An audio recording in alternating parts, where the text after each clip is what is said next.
Okay. हाँ, अगर life को हम डिवाइड करते हैं 70 साल की जो लाइफ है उसको डिवाइड करते हैं, तो ये 25 साल की उम्र तक की हम पढ़ाई करते हैं अपनी, और स्ट्रगल की लाइफ रहती है, और इस टाइम में हम पूरी तरह अपनी फैमिली पे डिपेंड रहते हैं। उसके बाद का जो फेज़ है 26-27 की साल उम्र से शुरू होता है, जो 58 साल तक की चलता है। उस पीरियड में हम हार्ड वर्क करते हैं, कोई बिजनेस करते हैं, नई नई चीज़ करते हैं, और उस पीरियड में हम जो स्ट्रगल करके मेहनत करके जो कमाते हैं वही हमें बाद में रिटायरमेंट में काम आता है। और 58 के साल के बाद का जो पीरियड है हमारा 70 साल तक का, वो लगभग रिटायरमेंट फेज होता है। और इस ये जो पीरियड मैक्सिमम लोगों को इंडिया में बहुत तकलीफदेह होता है। और अगर हम स्टैटिस्टिक की बात करें, जो इंडिया के स्टैटिस्टिक है, तो अगर 100% लोगों में हम अगर गिने, तो 1% लोग ही ऐसे हैं ये 100% लोगों में जो फाइनेंशियली फ्री है। 4% लोग ऐसे हैं जो सक्सेसफुल हम कह सकते हैं, जो उन्होंने लाइफ को सक्सेसफुली जिया है, कुछ नए जॉब्स किए, बड़े जॉब्स किए, बड़े बिजनेस किए हैं और सक्सेसफुल हुए हैं। 15% लोग ऐसे रहेंगे जो ये 70 साल की उम्र तक के पहुंचते नहीं है और वो बीच में ही खत्म हो जाते हैं। और 10% लोग ऐसे हैं जो डेली वेजेस पे काम करते हैं, मतलब दिन में कमाना, रात में खाना और फिर सो जाना। लेकिन इसमें से 70% लोग, 100% में से 70% लोग ऐसे होते हैं जो बहुत ही मुश्किल ज़िंदगी जीते हैं, जिनके पास खाने के भी, 2 टाइम खाने के भी लाले पड़े होते हैं। तो ये स्टैटिस्टिक कहता है, ये मैं नहीं कह रहा हूँ। और सक्सेस के रूल्स है, जो प्रिंसिपल्स है, जो कभी भी चेंज नहीं होते हैं। हर किसी भी फील्ड में आप जाओ, ये हमेशा कॉमन रहेंगे। तो law of success never changes, common रहेंगे। जैसे लॉ ऑफ नेचर है जो चेंज नहीं होता, जैसा बारिश आती है तो पानी नीचे ही गिरेगा, झरने से पानी नीचे ही गिरेगा। सूरज अगर ईस्ट में उगता है तो वेस्ट में ही डूबेगा। तो ये लॉ ऑफ नेचर है। वैसा ही फार्मिंग जो करते हैं, हमारे यहाँ पे 70% पॉपुलेशन करते हैं, फार्मिंग करते हैं। तो फार्मिंग के लॉज भी फिक्स्ड है, मतलब कौन सी फसल लगाना है वो पहले सोचना पड़ता है, उसका पीरियड इक्वल होता है, उसे कितने दिन पानी देना पड़ेगा और कब कटाई होगी। तो लॉ ऑफ नेचर भी तरीके है। तो ऑटोमी ने भी हमें एक लाइफ सिनेरियो दिया है, और इसको हम डिटेल में डिस्कस करेंगे। लाइफ सिनेरियो आपको कंपनी ऐप पर मिलता है, उसे पढ़िए, और लाइफ सिनेरियो पढ़ते ही दोस्तों हमको पता चलता है कि हम जिंदगी में कहाँ खड़े हैं। और हम अगर वो भरते हैं तो हमें एक वहाँ पे ऑप्शन मिलता है कि हम कहाँ तक लाइफ में जा सकते हैं। तो इसको मैं आपको दिखाना चाहूँगा, मेरे मोबाइल पे दिखाऊंगा मैं कि ये कहाँ पर है।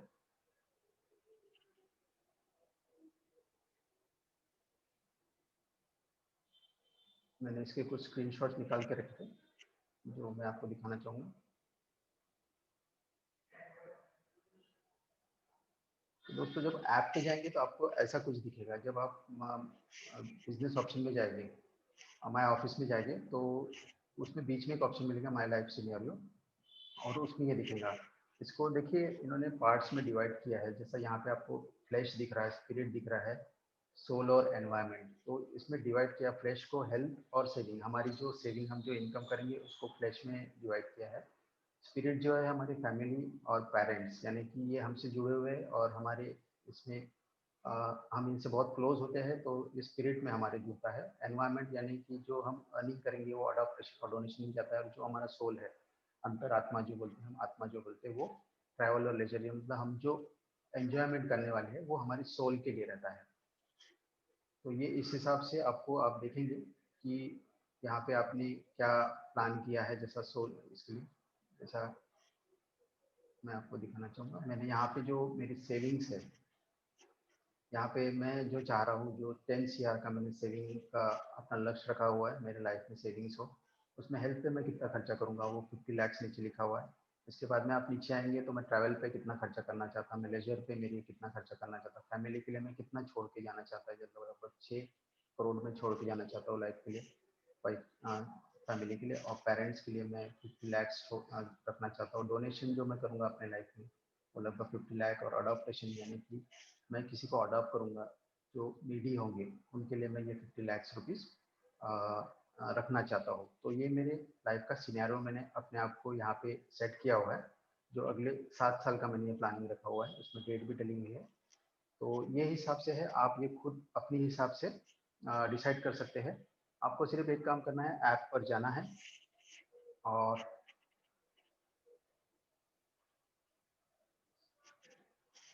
ऐप पे जाना है आपको, और ऐप पे जाके इसे भरना है।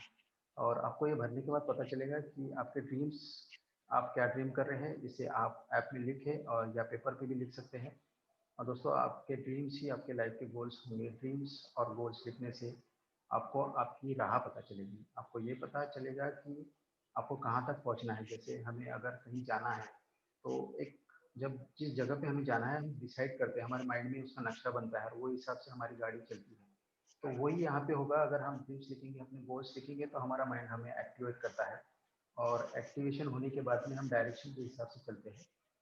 डायरेक्ट इसलिए हमें टारगेट देना जरूरी है। हम जॉब भी अगर करते हैं तो हमारा बॉस हमको टारगेट देता है, यानी 1 जनवरी को 2 जनवरी को हमें टारगेट्स मिल जाते हैं ऑफिस में, और वो टारगेट्स हमें लास्ट जो डे है मंथ का तब तक कंप्लीट करना पड़ता है। हम पूरी कोशिश करते हैं कि हम वो कंप्लीट करें।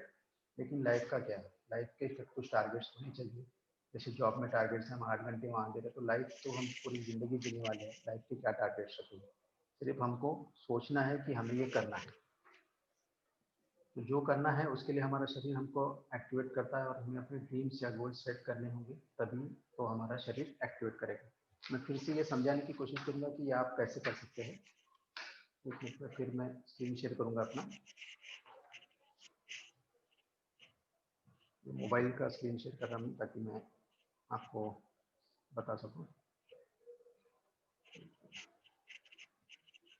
ओके, आपको व्हाइट बोर्ड दिख रहा है, तो जैसा अपनी ऐप पे मैंने आपको दिखाया वैसा ही आपने खुद अपने लिए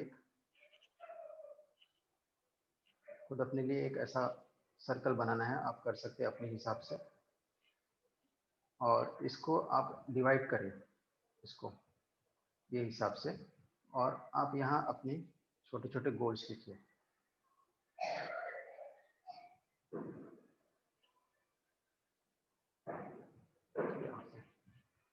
टॉप पे आप लिख सकते हैं कि डेट डालिए अपने आप के लिए, कि समझिए मैंने 2023 तक के एक टारगेट रखा है कि मुझे 5 लाख पर मंथ पे पहुंचना है। तो ये मैंने यहाँ पे एक टारगेट अपने आप को दे दिया। दूसरी बात आप यहाँ पे दूसरा लिख सकते हैं कि कार कार कौन सी होना है, लेकिन कार आपने लिखना है यहाँ। कार लिख सकते हैं, लेकिन कार सिर्फ लिखना नहीं है, कार का मॉडल लिखना है, कंपनी कौन सी होगी, कौन सा मॉडल होगा, कितने का आएगा, कौन सा कलर होगा, और उसकी डेट भी आपको लिखना है कि कब तक आपको ये करना है। फिर इसके बाद में आप अपना दूसरा टारगेट लिख सकते हैं, हाउस हाउस हाउस का साइज लिखना है आपको, कौन से एरिया में आपको लेना है, कितने का होगा वो, कब तक लेना है, ये सब डेट के साथ में आपने लिखना है। इसके बाद में आप कैश कितना रखना चाहते हैं अपने साथ में, सेविंग में कितना कैश चाहिए आपको और कब तक चाहिए, उसकी डेट आपने यहाँ लिखना है। उसके बाद में लर्निंग लर्निंग आपको क्या करना है। ज़िंदगी भर हम सीख सकते हैं। अगर हम फॉरेन जाते हैं तो हमको नई लैंग्वेजेस सीखना पड़ेगा। हो सकता है कि हमको ऐसे ज़रूरी महसूस हो कि मुझे एमबीए करना है, तो पढ़ने की तो कोई उम्र होती नहीं, आप एमबीए कीजिए, लैंग्वेज सीखिए, इंग्लिश ही सीखिए, कम से कम इंग्लिश लैंग्वेज की फॉरेन टूर्स आप जाएंगे, है ना। तो सीखने में के लिए हमेशा तैयार रहे। फिर पेरेंट्स के लिए अपने कुछ टारगेट सेट करें अपने लिए, मदद कीजिए पेरेंट्स को, कुछ पैसे देना है उनको, उनके लिए लिखिए कि मुझे कितने देना है। जैसे मैंने लिख के रखा है कि 50 लाख देना चाहता हूँ, कितने पैसे देना है, कब तक देना है, वो लिखिए। अपने लिए जो आप ट्रैवल करेंगे फॉरेन में जाके, वो लिखिए यहाँ पे कि कहाँ किस कंट्री में आपको जाना है, उसके लिए आप क्या एंजॉयमेंट करने वाले हो, कितने पैसे आपको इसके लिए लगने वाले हैं, वो सब आपने लिख के रखना है। और सपोर्ट टू सोसाइटी सोसाइटी को आप क्या देना चाहते हैं। जैसे मैंने मेरी इसमें लिखा है कि मैं डोनेशन करूंगा, और दूसरा एक टारगेट रखा था मैं 50 लाख इसमें डोनेशन करके, अडॉप्शन में मैं 50 लाख खर्चा करूंगा। तो ये हिसाब से आप अपने टारगेट्स लिखिए। ये वही तरीका है जो ऐप में लिखा हुआ है। ये आप ऐप में नहीं लिखे तो भी अपनी डायरी में लिख सकते हैं। उससे क्या होगा कि, और इसे आपको देखते रहना है, आपको इसको याद करते रहना है। तो ये तरीका है, अपने जो लाइफ सिनेरियो है आप लिख सकते हैं, टारगेट सेट कीजिए अपने। तो ये मैंने एक एग्जांपल दिया आपको कि ये आप इस हिसाब से कर सकते हैं। आगे बढ़ते हैं, हम वापस अपने प्लान पे चलते हैं।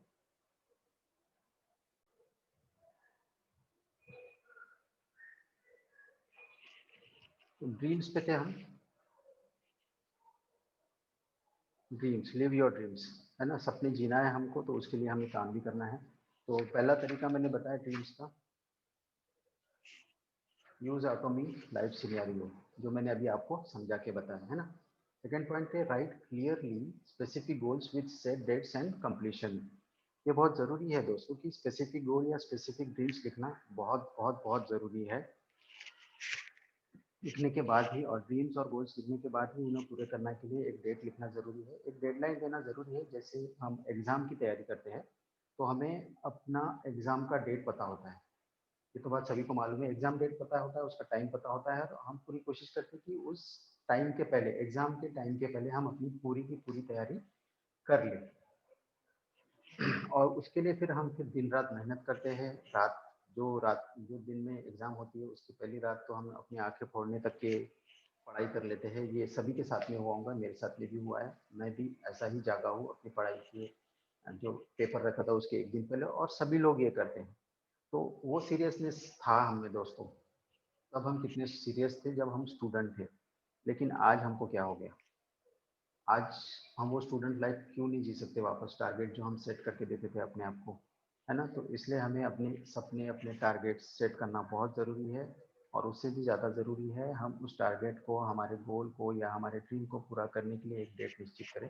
तभी हमारा सबकॉन्शियस माइंड जो है हमें ये याद दिलाता रहेगा कि मुझे आने वाले ये डेट तक के अपने सपनों को, टारगेट को या गोल को पूरा करना है।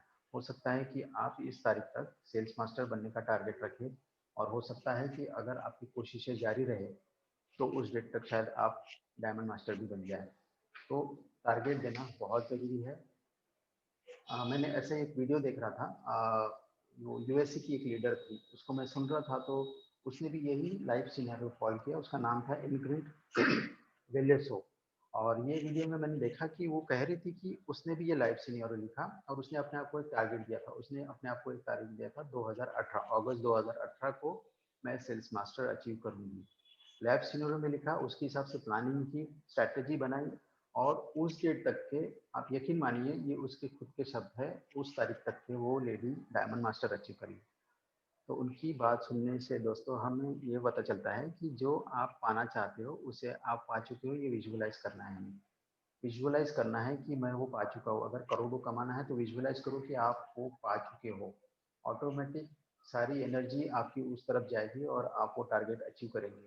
यहाँ मैं अपना एग्जांपल देना चाहूँगा। मैं अपनी तारीफ नहीं कर रहा हूँ, मैंने भी एक सपना देखा था कि मैं एक दिन 2013 में इको स्पोर्ट्स लॉन्च हुई थी, फोर्ड कंपनी की गाड़ी है। 2013 से ये मेरा सपना था। मैंने इसके लिए वर्क किया, इसके लिए काम किया, बहुत कोशिश की है लेने की, 6 साल लग गए मुझे। और लास्ट मोमेंट पर जब मेरी पूरी पूरी तैयारी हो चुकी थी, तब भी काम बिगड़ते बिगड़ते रह गया। इतना बिगड़ा कि मैंने अपना माइंड बना लिया कि मैं अभी इको स्पोर्ट्स नहीं लेते हुए टाटा नेक्सॉन लूँगा। यहाँ तक कि मैं उसका कोटेशन भी लेके आया, लेकिन फिर बाजी पलटी, और ऐसा कुछ हुआ कि मैं, मेरे घर में इको स्पोर्ट्स ही आई। तो मैंने चाहा था, मैंने 6 साल उसके लिए राह देखा, और आज आप देख सकते हैं कि मेरे पास में ब्लू कलर का इको स्पोर्ट्स है, और मैं बहुत खुश हूँ वो पा के। मैंने टारगेट्स हमेशा अपने आप को दिए हैं, अपॉर्चुनिटीज़ को भी मिस नहीं किया है। दूसरा, M for balance life, life को बैलेंस रखने की कोशिश कीजिए। और टेक एक्शन डेली, यानी कि डेली हमको विजुअलाइज करना है कि मुझे कल क्या करना है। तो ये हिसाब से अपनी वर्किंग रखना है, तभी आप ये ड्रीम्स अचीव कर पाओगे। कमिटमेंट दोस्तों, कमिटमेंट यानी डिटर्मिनेशन। डिटर्मिनेशन यानी वादा अपने आप से। सबसे पहले तो हम अपने आप से ही वादा करें कि मुझे ये करना है। और इसके लिए हमें क्या करना पड़ेगा, कुछ पॉइंट्स फॉलो करना पड़ेगा। मेक फर्म डिसीजन, डिसीजन आपका पक्का होना चाहिए। अपने आप से वादा करें कि हाँ, मुझे ऑटोमी करनी है, और सिर्फ और सिर्फ ऑटोमी करनी है। ऐसा नहीं होना चाहिए कि अपलाइन से बात करें और चार्ज हो जाए हम, और फिर एक सब सक्सेस सेमिनार भी अटेंड कर लेते फिर चार्ज हो जाए। लेकिन जिस दिन हम काम पे जाते हैं दूसरे दिन सब भूल जाते हैं, और फिर जॉब पे जाने के बाद में फिर हमारा माइंड हमको एक्सक्यूज देने लग जाता है कि हाँ यार करते हैं, करना तो है, देखते हैं। फिर हम अपने आप को बहाना देते हैं, यार टाइम मैनेज नहीं हो रहा है कैसे करूँ। फिर अपलाइन से बात होती है, अपलाइन फिर चार्ज करता है, फिर हम वो डिसीजन लेते हैं। तो डिसीजन आपको लेना है, आपका अपलाइन सिर्फ आपको बताएगा कि काम कैसे करना है, लेकिन काम आप ही को करना है। तो डिसीजन आपने चेंज नहीं होने देना है। सेकेंड पॉइंट है बी कंसिस्टेंट। दोस्तों अपनी कोशिशें हमेशा जारी रखें, कभी भी अपनी कोशिशें ना रोकें। चाहे कोई भी प्रॉब्लम आए, अपनी कोशिशें हमें नहीं छोड़ना है। चाहे आपकी काम करने की स्पीड कम हो जाए, स्पीड कम हो गई चलेगा, लेकिन प्रॉब्लम्स आने की वजह से ये काम हमें नहीं छोड़ना है।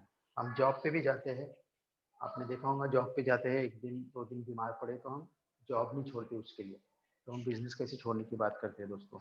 बहुत बड़ा बिजनेस है, बहुत बहुत पेशेंस रख के काम करना है, बहुत कंसिस्टेंसी काम करना पड़ेगा।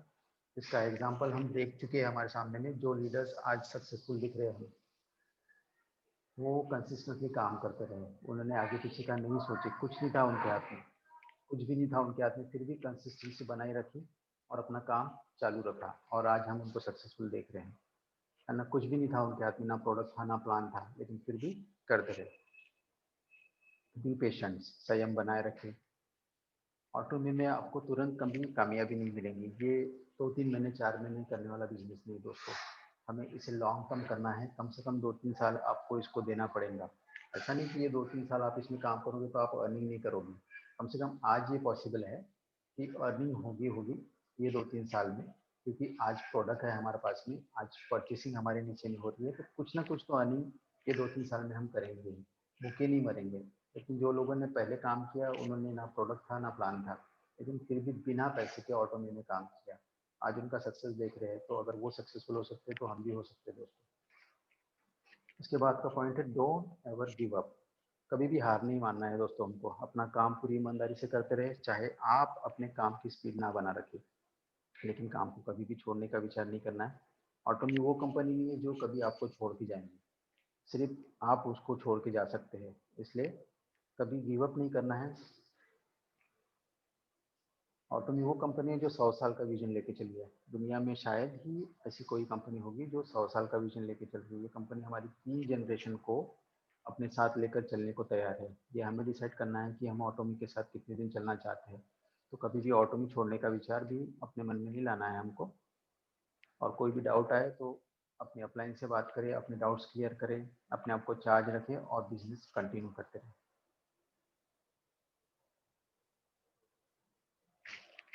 इसके बाद का पॉइंट आता है दोस्तों लिस्ट। लिस्ट बहुत ज़रूरी है इस बिज़नेस के लिए, और ये इससे पहले भी हम डिस्कस कर चुके हैं। इसमें ज़्यादा हमें बात करने की ज़रूरत नहीं, सिर्फ एक ही बात बताऊंगा मैं कि हमको माइंडसेट चेंज करना है, अपना माइंडसेट चेंज करना होगा। हमें ये सोच बदलनी होगी कि क्या मैं ये कर पाऊंगा, है ना। अपने आप को फ्री रखें। जो बिज़नेस मैं कर रहा हूँ ये मैं सबके साथ शेयर करूंगा, सबसे पहले अपने दिमाग में डालिए। जो वर्ल्ड क्लास प्रोडक्ट कंपनी के हैं मैं उनको उनको शेयर करूंगा लोगों के साथ में। तो अपना माइंड फ्री रखे है, माइंडसेट को हमको चेंज करना पड़ेगा कि मैं हर किसी को बताऊंगा, सिर्फ अनजान लोगों को तुरंत में नहीं बताना है आपको। ये वो बिजनेस नहीं है कि आपकी बाजू में अगर कोई शॉप खुलती है तो आपका बिजनेस ठंडा पड़ जाएगा, नहीं। यहाँ पे आप जितनी शॉप खोलोगे उतना ज़्यादा आपका बिजनेस बढ़ने वाला है। दूसरा पॉइंट है write your list without judgement और प्रीजुडाइज। मतलब सोचना नहीं है कि जो लिस्ट में मैं नाम लिख रहा हूँ ये बंदा करेगा कि नहीं करेगा, बस उसका नाम लिखना है और उस तक ये प्लान पहुँचाना है। इसके एग्जांपल्स भी मैं इससे पहले दे चुका हूँ। जैसे लेटेस्ट एग्जांपल है मिस्टर क्या नाम था उनका, करण पटेल जी, जो डायमंड मास्टर बने हैं। उनका प्रोफेशन आप सबको मालूम है, वो पानी पूरी बेचा करते थे।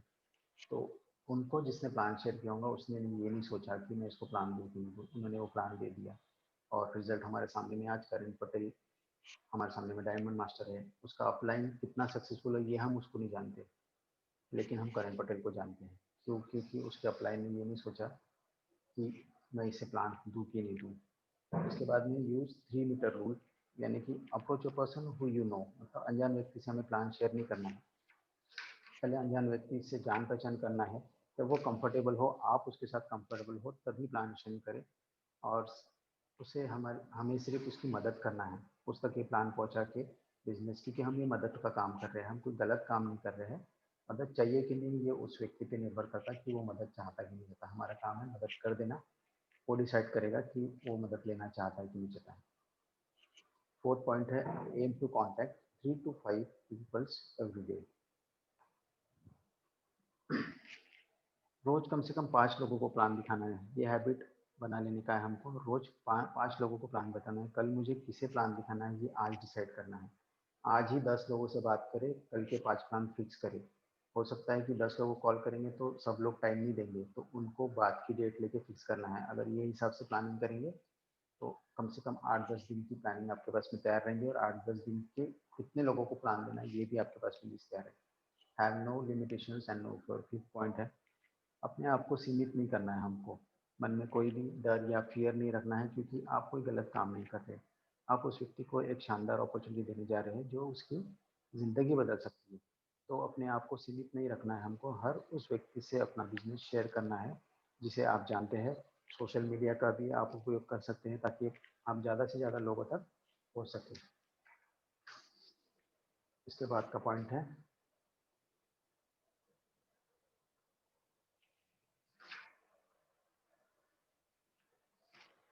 इनविटेशन। Invitation, invite everyone. सभी को हमको इनवाइट करना है, उन्हें भी इनवाइट करना है, हम जिन्हें जानते हैं, जिनको नहीं जानते उन्हें भी इनवाइट करना है। हम सभी लोगों को जिन्हें हम जानते हैं उन्हें इनवाइट करना है। हम लोग अपने घर पर लोगों को जब खाना खाने बुलाते तब हम शर्माते नहीं हैं, लेकिन कोई बिजनेस अपॉर्चुनिटी शेयर करने के लिए हम सोचते हैं कि शेयर करूँ कि नहीं करूँ। तो हमें ये सबके साथ में शेयर करना है। बहुत बड़ी अपॉर्चुनिटी हम लोगों को देने जाने वाली है। लोगों की ज़िंदगी की प्रॉब्लम सॉल्व हो सकती है अगर वो बंदा हमारे साथ में आ गया। तो हमें अपॉर्चुनिटी उस तक पहुँचाना है, उसकी क्या प्रॉब्लम है वो जानना है, उसकी प्रॉब्लम का हमको सलूशन देना है। तभी हम एक अच्छा बिजनेस खड़ा कर पाएंगे। दूसरा पॉइंट है बी सिंसियर। जब हम इनवाइट करते हैं तो सिंसियर रहना है, यानी कि जो भी हमारे प्लान की सच्चाई है उसे हमें कॉन्टैक्ट के साथ, यानी जो प्रोस्पेक्ट है या जिससे हम प्लान शेयर कर रहे हैं उसके साथ में शेयर करना है। जो भी सच्चाई है, कोई भी गलत चीज़ अपने कंपनी के बारे में हमें उन्हें नहीं बताना है, जिससे अगर आगे चल के उसको सच्चाई पता चलती है तो वो अपना विश्वास गंवा सकता है। और कोई गलत इन्फॉर्मेशन शेयर न करना है हमको, ईमानदारी से उन्हें ऑटोमी के बारे में इन्फॉर्मेशन देना है। उसके बाद में है बी हेल्पफुल। मदद के लिए हमेशा तैयार रहना है। जो भी नया प्रोस्पेक्ट है उसकी मदद करना है। फर्ज कीजिए किसी मीटिंग को जा रहे हैं आप और उसे भी उसको साथ में ले जाना है, तो उसकी मदद करें कि मैं पिकअप करता हूँ तुमको, मैं ड्रॉप ड्रॉप कर दूंगा मीटिंग के बाद में। मदद हमेशा करना है। मीटिंग की पासेस अरेंज करना है लोगों के लिए, तो भी हेल्पफुल, मदद करने के लिए हमेशा तैयार है। Serve as a guide. Serve as a guide का मतलब आपको आपके कॉन्टैक्ट का गाइड बनना है। आप सिस्टम को बेहतर समझते हैं, आप सिस्टम में पहले आए हैं, तो सिस्टम का नॉलेज भी आपको आपके कॉन्टैक्ट से ज़्यादा है। तो आपके कॉन्टैक्ट के जो भी डाउट्स है, वो क्वेश्चंस हो, उनको सबको आपको सॉल्व करना है। आपको शुरुआत में उनकी उंगली पकड़ के चलना सिखाना है। आपको गाइड का काम करना होगा। अगर आप ऑटोमी में कामयाब होना चाहते हैं तो आपको लाइफ टाइम गाइड का काम करना होगा, और आपको आपकी टीम को देखभाल करनी होगी। तो गाइड तो आपको लाइफ टाइम के लिए करना ही होगा। सर्व एज गाइड, गाइड करके आपको सर्व करना है। Continue to invite. आपको दोस्तों न्यू कॉन्टेस्ट को हमेशा इनवाइट करते रहना है। आप कोई भी रैंक यहाँ पे अचीव कर ले, ये काम आपको कभी भी नहीं रोकना है। हमेशा नए लोग को ढूंढते रहना है और अपनी टीम में उनको ऐड करते रहना है, जिससे आपका तो बेनिफिट होगा ही, लेकिन आपने जो लोगों को ज्वाइन किया है उनको आपको हमेशा इनवाइट करते रहना है। जिन्हें आप प्लान दे चुके हैं और जिन्होंने आपको नहीं बोला है उनको भी आपको बीच बीच में इनवाइट करते रहना है, उनको सिस्टम के बारे में नॉलेज शेयर करते रहना है। अब कॉन्टैक्ट को इनवाइट करने के बाद में हम क्या करते हैं? मेन काम है हमारा show the plan. Show the plan में क्या होता है सभी लोग जानते हैं। Show the plan, know all the aspects of otomy company. Otomy company की सारी इंफॉर्मेशन आपको होनी चाहिए। आपको अपना ऑटोमी का प्लान अच्छी तरह याद होना चाहिए। कंपनी प्रोफाइल, कंपनी प्रोडक्ट का नॉलेज आपको होना चाहिए। कंपनी इनकम प्लान आपको मुंह जुबानी याद होना चाहिए। इन शॉर्ट अगर मैं बोलूँ तो आपको आपके प्रोस्पेक्ट के या कॉन्टैक्ट के सारे सवालों का जवाब देने की पोजीशन में हमेशा रहना पड़ेगा। आपके आंसर देने में आपका कॉन्फिडेंस दिखना चाहिए। जितने कॉन्फिडेंस के साथ में आप प्लान दोगे, कंपनी का नॉलेज जितना ज़्यादा शेयर करोगे, उतना ही ज़्यादा चांसेस होगा कि आपका प्रॉस्पेक्ट आपको ज्वाइन करेगा और ऑटोमी का हिस्सा बनेगा। Schedule time to share the plan, यानी सेकेंड पॉइंट जो है, कभी भी प्लान शेयर करने के पहले आपको अपने कॉन्टैक्ट से बात करके ही टाइम सेट करना है।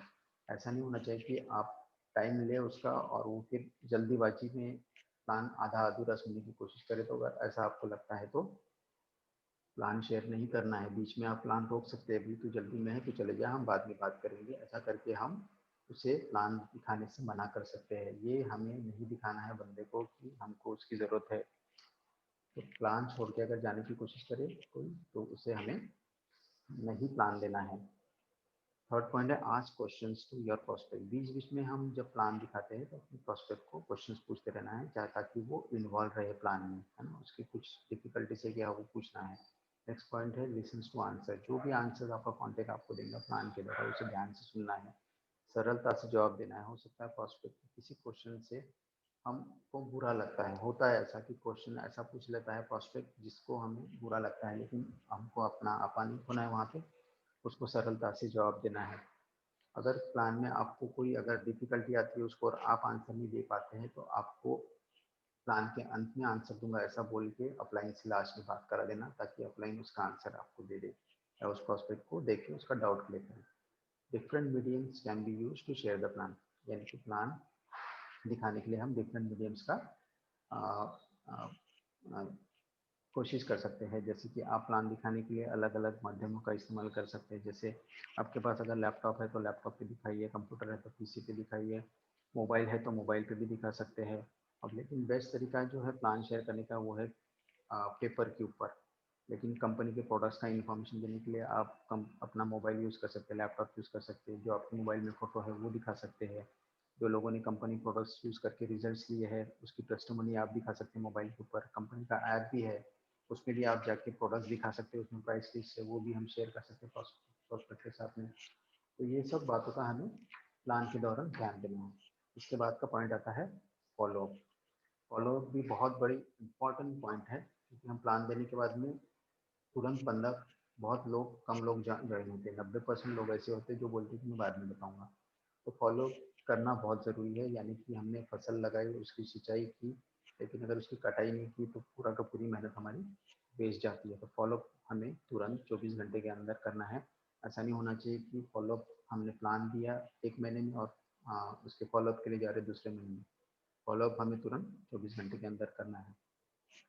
इसके भी कुछ प्रोसीजर है जो हम शेयर करेंगे। मेक वार्म कॉल, जब भी हम फॉलोअप के लिए कॉल करते हैं तो थोड़ा सा एक फॉर्म करके एक फॉर्मूला आता है, उसको हमें फॉलो करना है। पहले उसके फैमिली के बारे में पूछना है, उसके बाद में ऑक्यूपेशन के बारे में पूछना है, फिर रिक्रिएशन यानी कि इधर उधर की बातें करके फिर आखिरी जो हमारा मैसेज है वो मैसेज उसको देना है, पूछना कि क्या डिफिकल्टीज है।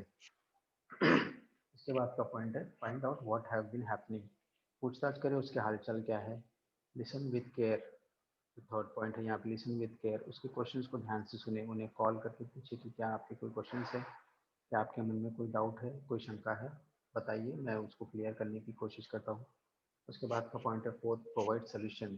एडवाइस देना है हमें आंसर्स की, उसके आंसर्स के क्वेश्चंस की सॉरी आंसर्स देना है। उसका कोई प्रॉब्लम हो सकती है, उसे प्रॉब्लम को सुने, उस प्रॉब्लम का सोल्यूशन देने की कोशिश करें या उसकी उसमें मदद करें। हो सकता है उन्हें पैसों का प्रॉब्लम है, हो सकता है कि उसके पास टाइम की कमी हो सकता है प्रोडक्ट के बारे में उनके मन में कोई डाउट हो। सॉरी, उसकी कोई प्रॉब्लम का सोल्यूशन दे, तभी वो आपके साथ में ज्वाइन करेगा। अगर पैसों की प्रॉब्लम है तो उसे थोड़ा वक्त दें, पैसे की अरेंजमेंट करें। प्रोडक्ट परचेज करने के लिए वो रुक सकता है, लेकिन उसकी ज्वाइनिंग तो भी रुकना चाहिए, क्योंकि हमारे यहाँ पे ज्वाइनिंग का पैसा नहीं लगता है, ये ज्वाइनिंग लगा देना है। उसके बाद में उसका विजन क्लियर करना है। विजन क्लियर होने के बाद में उसे खुद ही पता चल जाएगा कि मेरे लिए ऑटोमी कितना ज़रूरी है, बिजनेस कितना ज़रूरी है, वो खुद पैसे का अरेंजमेंट करेगा। अगर वो कहे मेरे पास टाइम नहीं, टाइम की कमी है, तो आप उससे कह सकते हो ऑटोमी आप पार्ट टाइम भी कर सकते हो। बस उसका विजन क्लियर करना है हमें, फिर वो पार्ट टाइम शुरू करेगा और जब कामयाबी दिखेगी तो हो सकता है फुल टाइम करना चालू करे। कोई को प्रोडक्ट कॉस्टली लगता है तो उसे बताया कि इस क्वालिटी का प्रोडक्ट अभी तक इंडिया में नहीं मिल रहा था।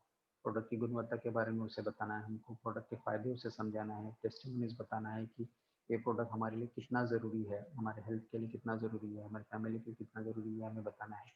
जब उसके डाउट्स क्लियर होंगे तब वो ज्वाइन कर जाएगा। कोई कॉन्टैक्ट कह सकता है कि मैं इंटरेस्टेड नहीं हूँ, तो हमें उसे एमएलएम की ताकत समझाना है कि एमएलएम के क्या फ़ायदे हैं। एमएलएम आप अगर करते हो और आप नहीं भी होते हो तो भी उसके बाद में आपके घर में इनकम आती रहेगी। यहाँ पे दोस्तों मैं एक एग्जांपल देना चाहूँगा, हमारी टीम का है। डॉक्टर सतीश तिवारी इस मीटिंग में है। हमारी टीम के एक लीडर थे मिस्टर शिवेन जी, पूरा नाम मेरे ख्याल में नहीं, शिवन करके है। आप आखिर में सतीश सर से उनका नाम जान सकते हैं। शिवेन जी का देहांत लगभग 2 महीने पहले हो गया था, लेकिन 2 महीने पहले देहांत होने के पहले वो लगभग 200 की टीम खड़ी करके गया बंदा। और उसका इतना नसीब खराब कि उसकी वाइफ भी पहले ही एक्सपायर हो चुकी थी। अभी उनका सिर्फ एक 7-8 साल का लड़का है। आप सोचेंगे दोस्तों कि इस बिजनेस में क्या हो सकता है। अब वो भी जिंदा नहीं है, उसकी वाइफ भी जिंदा नहीं है, लेकिन बेटा है। हम वो आईडी उस बेटे के नाम पे ट्रांसफर कर सकते हैं। और मैं सभी को यहाँ पे बताना चाहूँगा कि सतीश सर ने उसकी आईडी के ऊपर परचेसिंग करके उसका 10,000 पीवी किया है। खुद के पैसों से सर ने उसका पीवी किया है, उसकी आईडी एक्टिवेट की है और वो आईडी हम जल्द ही उसके लड़के के नाम पे ट्रांसफर करेंगे। ये किस बिजनेस में होता है दोस्तों बताओ। ये लाइव एग्जांपल है, हमारी टीम में सतीश सर यहाँ पे है। ये 3-4 दिन पहले की बात है, सतीश सर ने खुद परचेसिंग की है, उसके आईडी के ऊपर वो आईडी एक्टिवेट की है हमने। किस बिजनेस में होता है दोस्तों बताइए। तो ये एक लाइव एग्जांपल है कि आपको एमएलएम की ताकत कैसी बतानी है। तो ये हिसाब से आप सारे डाउट्स अगर फॉलोअप में क्लियर करेंगे तो 100% बंदा ज्वाइन करेगा। हमको सोल्यूशंस देना है, हमको उसकी प्रॉब्लम्स का सोल्यूशन देना है, हमको उसको एडवाइस करना है कि ये बिजनेस आपके लिए कितना ज़रूरी है। एक पॉइंट है अरेंज फॉर सब्सिक्वेंट फॉलोअप। कुछ बंदे होते हैं जो फर्स्ट फॉलोअप में ज्वाइन नहीं होते, तो हमको उनके लिए अगली तारीख तय करनी पड़ती है। तो सब्सिक्वेंट फॉलोअप की अभी हमें तारीख पहले ही तय कर लेने का है, उसे मैसेज देते रहना है, उसको बातचीत चालू रखना है, बीच बीच में उसको सक्सेस सेमिनार्स की वीडियो भेजते रहना है। तो ये थे फॉलोअप के तरीके। तो हम 6 पॉइंट के अभी तक के 6 स्टेप हमने देख लिए फॉलोअप की, और यहाँ तक हमारा डिस्कशन रहा है। इसके बाद में आता है दोस्तों कंसल्ट। कंसल्ट ये बहुत ही इंपॉर्टेंट पॉइंट है। कंसल्टेशन वो प्रोसेस है जहाँ हम अपनी टीम के साथ में रिलेशन डेवलप करते हैं। ये करने से आपके और आपकी टीम के मेंबर के साथ एक बॉन्डिंग डेवलप होती है। आप भी देखते होंगे कि आपके अपलाइन और आप जो बातें करते हैं आज इतनी फ्रीली बात करते हैं, आज हम मिले भी नहीं है। मतलब सतीश सर से सिर्फ एक बार मिला, वो भी सिर्फ मेरे बाजू में बैठे थे जब मैंने प्लान सुना था नागपुर में। उसके बाद में मैंने कभी भी उनसे मिला नहीं, हालांकि मेरी आईडी उन्होंने लगाई है। लेकिन आज हम बात करते तो हम हमें ऐसा लगता है कि हमारे कितने पुराने संबंध है सर के साथ में। वैसे ही आपको अपनी अपलाइन के साथ में लगता होगा जो आप रेगुलर टच में है। तो कंसल्टेशन की ये प्रोसेस से आप अपनी टीम के साथ में एक ट्रस्ट डेवलप करेंगे। आज मैं आंख बंद करके सतीश सर के ऊपर विश्वास कर सकता हूँ, उन्होंने मुझे आईडी और पासवर्ड मैंने दे दिया है ना। तो विश्वास इसी से डेवलप होगा कि आप अपनी टीम या अपलाइन या डाउनलाइन से कितने बार बातें करते हैं। तो इस प्रोसेस से आपका भी फायदा होगा और आपकी टीम का भी फायदा होगा, आपके अपलाइन का भी फायदा होगा और आपका बिजनेस भी डेवलप करेगा। ये कैसे करेंगे हम, इसके लिए हमें कुछ बातों का ध्यान देना है जो हम आगे डिस्कस करेंगे। Have a genuine caring nature, यानी कि आपको अपनी टीम लीडर या डाउनलाइन के साथ में एक प्यार वाला केयरिंग नेचर वाला रिश्ता बनाना पड़ेगा।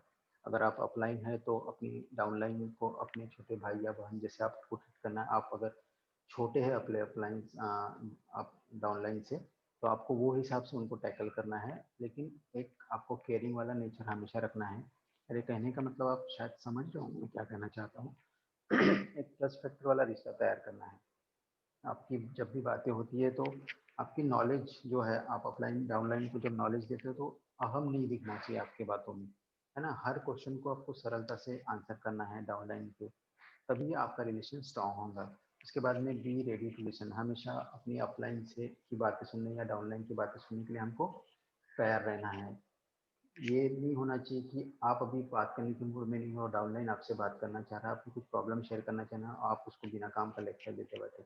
आपको हमेशा अपनी डाउनलाइन से बात करने के लिए तैयार रहना है। चाहे आप एक बार अपलाइन की बात नहीं हुई तो चलेगा, अपलाइन समझ लेगा, लेकिन आपको अपनी डाउनलाइन के हर कॉल को उठाना है, उसके हर आंसर का जवाब देना है, उसके सारे डाउट्स क्लियर करना है।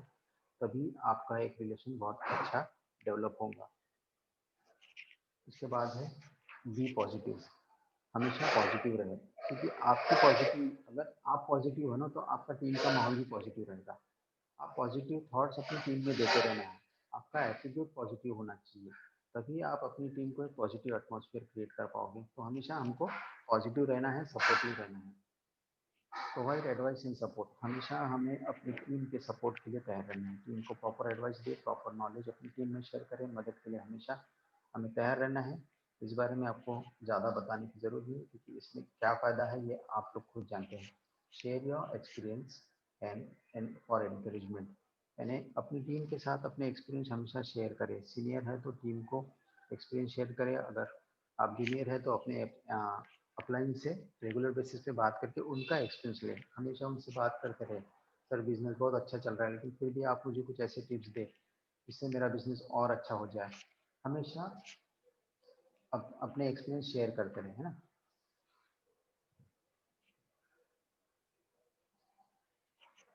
इसके बाद का पॉइंट है दोस्तों डुप्लीकेशन। डुप्लीकेशन कितना ज़रूरी है इस बिजनेस के लिए आप ये बहुत अच्छे जानते हैं। और डुप्लीकेशन तब होता है जब आप कामयाब होते हो, जब आप बेस्ट होते हो, तो आप भी आपका भी डुप्लीकेशन होगा। अगर आप बेस्ट हो तो आपका डुप्लीकेशन भी बेस्ट होगा। आप जिसे टच करोगे, अगर आप बेस्ट हो तो वो भी बेस्ट बनेगा, है ना। इस बिजनेस में आपके टच में जो भी आएगा वो आपका डुप्लीकेट होगा।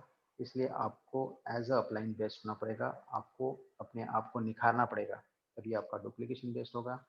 आप एक सीड हो, सीड का मतलब एक बीज हो अपनी टीम के लिए, है ना। अगर बीज अच्छी है तो उससे फसल जो निकलेगी वो अच्छी निकलेगी। अगर बीज खराब है तो फसल भी कैसे निकलेगी, इसका आपको एग्जांपल देने की ज़रूरत नहीं है।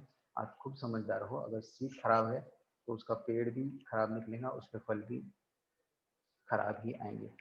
तो आपको खुद को बेस्ट रखना है। इसके लिए भी कुछ हमारे पास पॉइंट है। अगर डिस्ट्रीब्यूशन बेस्ट चाहिए तो आपको क्या करना होगा। डुप्लीकेशन के लिए सबसे पहले be a good example for others to follow. आपको कोई फॉलो करे, इस लायक हमको पहले बनना पड़ेगा। अगर आप अपलाइन हो तो आपको अपने आप को निखारना पड़ेगा, आपको कोई फॉलो करे इसके लिए आपको एग्जाम्पल बनना पड़ेगा। डोंट बी ग्रीडी, हमें लालची नहीं बनना है। अपना फायदा हो इसलिए अपनी डाउनलाइन से ऐसे काम नहीं कराना है जिससे वो परेशान हो जाए। आप एक बार एज अ अपलाइन उससे वो काम करवा लेंगे, लेकिन वो बार बार नहीं होगा। और हो सकता है कि आप अपना ट्रस्ट खो दें और आपकी डाउनलाइन को भी खो दें और एक अच्छा लीडर भी खो दें। बिल्ड ट्रस्ट है ना, बिल्ड ट्रस्ट करना पड़ेगा आपको। तो इसके साथ में रिस्क, डोंट बी सेल्फिश, स्वार्थी नहीं बनना है। अपने स्वार्थ के लिए अपनी डाउनलाइन से काम नहीं कराया, प्रॉपर गाइड का काम करें। आपका थोड़ा नुकसान भी हो जाएगा तो भी चलेगा, लेकिन अपनी डाउनलाइन का नुकसान नहीं होने देना है हमको, क्योंकि आपका डाउनलाइन भी आगे चल के यही करेगा और नुकसान आपका ही होगा। डाउनलाइन से कभी भी हमको कंप्लेन नहीं करना है कि सब काम मैं ही कर रहा हूँ, आप लोग कोई काम में मदद नहीं करते हो। ऐसा हमको डाउनलाइन को कभी नहीं बोलना है। इसका मतलब ये नहीं कि आप डांटेंगे डाउनलाइन को, डांटो जरूर डांटो, क्योंकि आप सीनियर हो। जहाँ गलत दिखे आपको डाउनलाइन में, बिल्कुल गलत अगर दिख रहा है तो बिल्कुल डांटना है। तो ये बातें हमको ध्यान रखना है। अगर हमको एक गुड एग्जाम्पल बनना है दोस्तों, तो डोंट बी ग्रीडी, लालची नहीं बनना है, डोंट बी सेल्फिश, स्वार्थी नहीं बनना है हमको, और डाउनलाइन से कभी भी कंप्लेंट नहीं करना है। पहले हमको खुद एग्जाम्पल बनना पड़ेगा, तब हमारा डुप्लीकेशन होगा। नेक्स्ट पॉइंट है बिल्ड ट्रस्ट। हमको अपनी टीम में एक विश्वास बनाना पड़ेगा। अगर आपकी टीम का कोई मेंबर आपसे कुछ कहे तो वो बातें हमें अपने तक ही रखना है, ना कि उसे ऑफलाइन या डाउनलाइन के साथ में शेयर करना है। किसी का मजाक नहीं बनाना इस बिजनेस में हमको। दूसरों की बातें सुन के उसे हमें कॉन्फिडेंशियल रखना है, उसका सोल्यूशन निकालना है उस व्यक्ति से बात करके, ताकि आपका टीम खराब ना हो और या गलत मैसेजेस नहीं जाए आपके बारे में, है ना। चार लोगों के साथ में शेयर नहीं करना है, हमें उस मेंबर को बदनाम नहीं करना है, क्योंकि वो भी आपकी टीम का हिस्सा है। कि अगर टीम का कोई हिस्सा खराब हो जाए तो अल्टीमेटली आपकी टीम ही खराब होगी। Respect your support team and good leaders. अपनी टीम में हमेशा जो लीडर कुछ अच्छा करते हैं उन्हें हमको मोटिवेट करते रहना पड़ेगा, हमेशा उनकी तारीफ करते रहना है, उनका आदर करना है हमें। और आपकी टीम में एक अच्छा एटमोसफियर माहौल बनेगा। आप एक अच्छे लीडर हो तो आपका डुप्लीकेशन भी अच्छा होगा। इस बात को हमेशा हमको याद रखना है। सॉरी। लेकिन इसके साथ आप सबसे अलग हो, ये भी आपको ध्यान रखना है। आपको कॉपी कैट नहीं बनना है किसी का, अपनी आइडेंटिटी आपको अलग रखना है, क्योंकि आप अलग हो, हर इंसान अलग होता है। नेक्स्ट पॉइंट है मल्टीप्लाई और डुप्लीकेशन।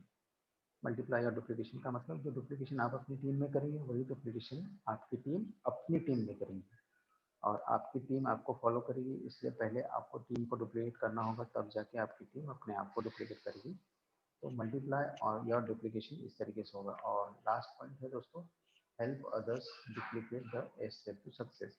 जो 8 स्टेप्स सक्सेस के हैं वो डुप्लीकेट कैसे करना है वो आपको अपनी टीम को सिखाना पड़ेगा।